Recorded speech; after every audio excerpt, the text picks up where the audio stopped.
cabdi maxamed gudoomiyaha gobolka banaadir ahna duqa muqdisho ayaa xalay saqdii dhexe kormeeray qaybo kamid ah koontaroolada ciidanka dawladda ee ku yaala gobolka banaadir.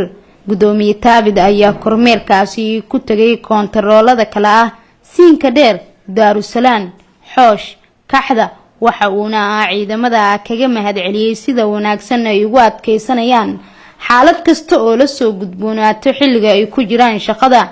gudoomiyaha gobolka banaadir taabid cabdi ayaa ciidanka jooga baraha koontaroolada u geeyay casho oo uu ku dhiirigelinayo, waxa uuna sheegay in ciidanka la gudi karin abaalkooda.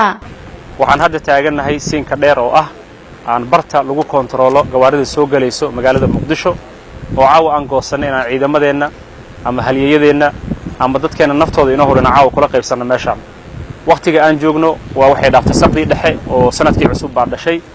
duruufta meesha aan ku arkay waxa igu filan oo kaliya dhaxanta ku dhacayso ciidankeena. taa runtii waxayna tusaysaa inaan la damqano, aan la istaagno, nafta sidee noogu horayaan annagana ugu horno, habeenii maalina ag joogno. waxaa sharaf weyn caawa ii ah in ciidankii hay-adaha amniga ka tirsanaa ee rugtan jooga inaan la qaadanayno sanadka cusub.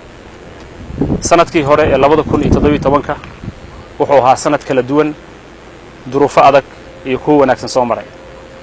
waan xasuusanaa waxyaabihii wanaagsanaa ee noo suurtagalay.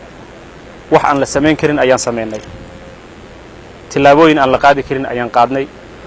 waxaana ku qaadnay taageeradiinna, dhabar adeegiinna, kaalmadiinna iyo taladiinna wanaagsan iyo sidoo kale taabagelintiinna wanaagsan ee aad mar walba nala garab taagneedeen.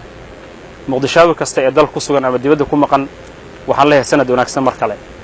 duruuftii adkeed ee aan soo marnay sanadkii 2017 oo duruufo adag, mid shakhsi, mid guud, laakiin ugu darneed duruuftii ugu adkeyd masiibadii nagu dhacday 14 Oktoobar oo weli qalbigeena aan ka go'in. ayaan leeyahay ilaahay idinkiisa waxaan rajaynayaa 2018 inaan ka soo kabsano wixii dhib nagu dhacay ay noqoto sanad barwaaqa oo nabadeed. waxaan ilaahay subxaanahu wa tacaala ka baryaynaa wixii waajib ahaa ee ina saarnaa oo aan qaban karnay waa isku daynay. wixii aan qaban weynay oo itaalkeenna inoo suurtagelin waayey ama awoodeenna inoo suurtagelin weysana ilaahayna waafajiyay sanadka 2018. hooyo, aabe, walaal, waalid, qof walba oo muqdishaawi ah.